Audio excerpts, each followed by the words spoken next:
got some taro root. It's a big elephant ear. It would be considered taro root or cocoa yam. What I really want is the roots, but you can eat these leaves as well. I haven't done it. I think that they can saute down like spinach. I planted this one plant here when it was much smaller than this one right here, and that was only about 10 months ago. And this one was flowering yesterday, and to me it really reminded me of a like a peace lily. Really pretty. So all these plants here, you've got one popping up over here, you've got a nice one right here, another one popping up here, another one popping up right there, and there's another one popping up there, and there's actually two more popping up on the other side of the fence here at my neighbor's house that I'm gonna pull out and transplant over here. But pretty much this whole area right here is gonna be full of little potato-like roots. Okay, so that's the point for me of growing this plant, is because it provides a potato-like substitute that grows really well here in the heat. Actually doesn't really like the cold, and also in kind of a soggy environment. So that's the reason why I'm growing this. And if we absolutely had to, because you know there was some kind of crisis and we were low on food, I would absolutely be eating these leaves.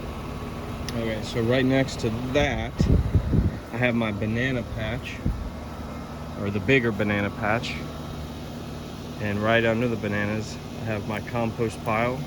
So it's always feeding the bananas with nutrients. They're heavy feeders. Here's a rack that I'm actually about to harvest right now. I've been taking some off already and eating them, but pretty much the whole thing is ripe, so it needs to come down.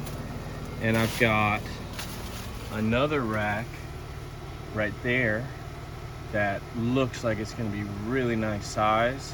It's still producing female flowers, which is what makes the actual banana. So I'm pretty excited about that. It's over the neighbor's fence, but they always let me get them. I try to give them some and they don't really want them. Here's another rack right here, which is looking nice. And then I've got another one over there. So there's definitely lots of bananas coming.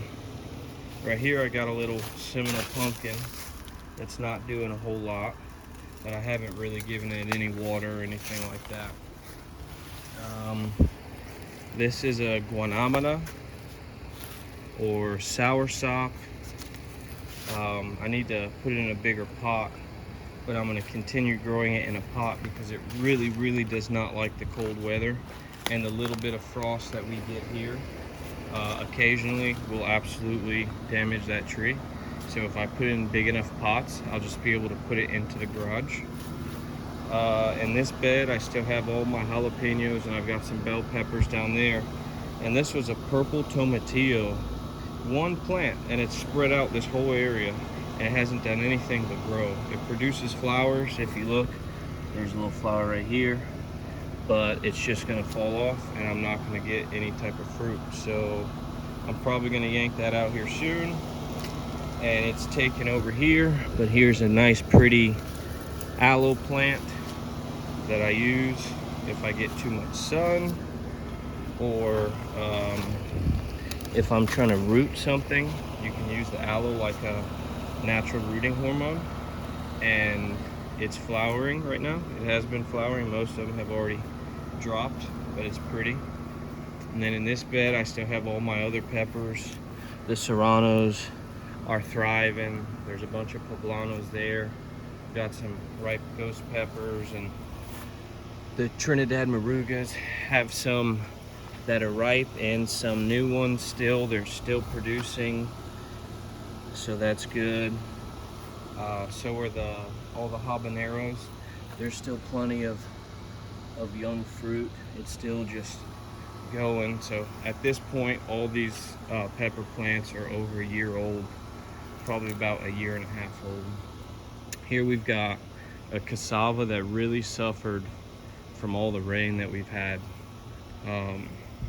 This yard usually floods from, you know, here back a little bit, not much, which is why I put the raised beds here instead of in the ground garden. And that's also why I planted the bananas and the cocoa yam there, is because they can tolerate you know, the wetness. Cassava doesn't really like wet too much, and the flooding has been excessive, so it's lost most of its leaves here, but I'm hoping the tree continues to grow and pulls through it and it didn't damage the roots. And this is the cow peas, black-eyed peas, and pink-eyed peas in the center, the purple holes. I sowed those seeds, like I seeded this bed 10 days ago, and they've already grown this much. If you haven't seen that video, go check it out. There's 2,500 seeds in this 60 square foot bed. It's gonna give us a lot of food. It's gonna put a lot of nitrogen into the soil, and then all of this green material can be used as mulch as well. So that's the plan with that. And we've got 2 figs here, a Celeste variety and brown turkey. And I grew both of those from cuttings, just little tiny cuttings. I used the aloe vera, like I said, that I'm growing over there as a natural rooting agent. And I was able to get those to root, and now they're putting on new leaves and doing really well out here. And I've got pigeon pea right here that I have picked most of the last harvest. These obviously are not going to be any good here, so I'll just throw them down. But it gave us a lot of peas recently.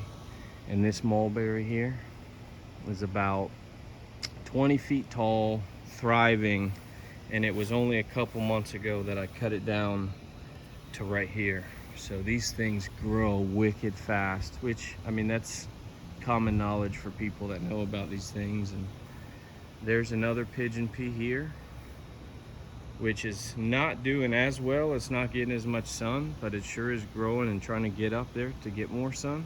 The whole purpose of planting the pigeon peas here was to, you know, obviously get food from them, but also to fix as much nitrogen in the soil next to all these fruit trees. And I really think that, you know, is one of the reasons why these trees have grown so big so quickly in the short amount of time that I've even lived here, or you know, let alone had these trees in the ground. So I've got that pigeon pea there, and these are my guavas.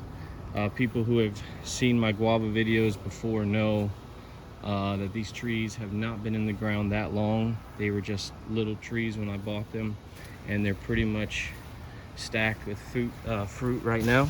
There's a lot of fruit all over these trees.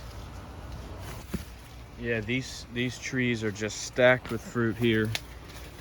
This one's got a bunch of clusters together, and the other one over there actually has, I believe, at least one that's going to be ripe right now. So I'm gonna go ahead and pick that. I'm excited about that. But so I've got the guava trees.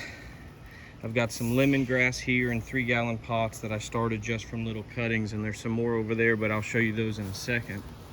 Let's get right here and see if we can't check this one out. Yeah, it smells. Oh, look at how easily it just came off. It smells so sweet. It smells so sweet. It's probably gonna have flies in it. Not flies, but the little worms. That's what all those marks are there. I didn't put bags on them. So all those marks are where a fruit fly a while back had laid eggs. I guarantee you, when I cut it open, it's gonna have a bunch of little white fruit fly maggots in it, which is a bummer, but it'll be all right. We've got some Thai basil, some purple basil, an ahi limo pepper, bell pepper. These are marisol peppers. We've got some herbs that I need to get in the ground. There's a little pigeon pea growing in there.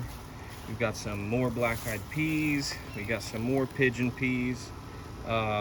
We've got some papayas there, and a cassava hanging over, growing up in those banana trees. And speaking of papayas, the one papaya tree that broke in the tropical storm last year is starting to flower for me. It's got, I've let two nodes grow on that. And this one here, from all the rain that we've gotten, they don't like wet feet, as far as they don't have a really deep root system. So, you know, it doesn't really kill the tree, but the wind and then the really wet soil has made this thing lean. So I'm gonna have to cut it down to about right here and then cover it, because they are hollow and they'll rot, and then just let this this branch come out and be a trunk, and keep giving us papayas. That's the plan with that. And here I've got my Arbequina olive tree. It hasn't really done much, which is a bummer too. It's been in the ground 2 years, and it's grown a lot. I mean, it was really small. It was probably the size of this stick when I planted it, and it's grown a lot, but it just hasn't produced. So I'm probably gonna give it like 1 more year, and if it doesn't produce, I might pull it out. I don't know, we'll see. But that's the olive tree. And here is a pineapple that is ready to harvest. That's been in the ground. I grew it from a pineapple top, again, probably 2 years ago. Put it here and it produced. And I'm gonna be able to get 2 more pineapples at least from this one. So that's exciting. That's a mango from seed right there, and some rosemary. And then this little patch here is the zipper cream peas. It's another variety of cowpea, and I did a video a little while ago on the 3 varieties I was growing this year, and I seeded this little area in that video with zipper cream peas. So that's what they're looking like now. And then if I step over here, it is a sea of sweet potatoes all the way to this direction. Now everything from here, this little patch right here, that's a variety that the Spanish people call boniato. It's white on the inside instead of orange. And then everything this way is all the you know, the more popular orange variety, the Beauregard. And I grew all these slips myself from potatoes that we harvested last year. We got 33 pounds last year, so I'm hoping to get a bit more than that. And then in all these pots is okra here. We've already harvested some okra from that. I've got my big starfruit tree, which is, I don't know, quadrupled in size, which came from the USF plant show about a year and a half ago, I guess. And it's produced fruit 2 or 3 times, I forget. I know for sure 2 times, but it might have been 3. And I'm expecting it to flower at any time, because it's about that time. But that's a really good looking, healthy tree right there. And then over there is what we call anon, and it's got another little pineapple top growing there. In English it's called sugar apple, but most people don't really know what that is. It's really popular, you know, amongst the Latin community, anon. And there's another cassava that's doing really well. See, it hasn't flooded as much over here. It has flooded some, but not as much. So that one didn't get affected as much. And then, let's see, back here, there's another Seminole pumpkin that is doing much better than the other one. It's vined all the way over and is popping up over there amongst the sweet potatoes. It hasn't flowered yet, but I'm just kind of letting it do its thing. And there's some more lemongrass, and there's a papaya tree that I'm letting grow in there. I've got some roses in pots that I need to put in the ground, and my wife got this Eureka lemon the other day. I usually don't grow citrus because of the greening issue that we've been dealing with here in Florida. So, but we'll give this a shot and we'll see what it does, huh? And there's a peach tree, which this is probably the most recent tree that I've added to the food forest. I don't think it's ever been in any video that I've done yet. All this growth is new. It had a big piece right here, and in fact it's still laying here just so I could show you how big it was. That's it. It was pretty tall, and I just lopped it off. So instead of having it grow straight up, it can grow out, and also it had some flowers on it, and I didn't want it to flower. I wanted its energy to go into root growth this year. And all this green foliage and new growth means that the roots are growing too. So that's a really good sign. And maybe I'll be able to get fruit from it next year already, you know, when it was only in the ground for a year. So we'll see. And then that is a big cassava that I need to harvest. And then it's really cool, you know, you just take cuttings from what you just harvested and you put the cutting in the ground and it grows a whole new tree. And that's the yucca that we eat. The root is yucca, and it's kind of like a potato substitute as well.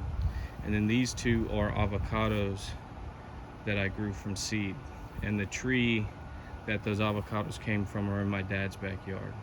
That tree's been there so long that when I was a little boy, I used to climb it and get on the roof and stuff. I mean, it's a really old tree, so I'm glad that I'm able to bring the next generation of that tree over to my house. So that's the food forest, guys, and the garden. That's what's going on right now.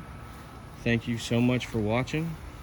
If you liked the video, drop a like for me. I appreciate it. Subscribe to the channel if you're not already subscribed, and we're gonna get back at you later. Thanks for watching.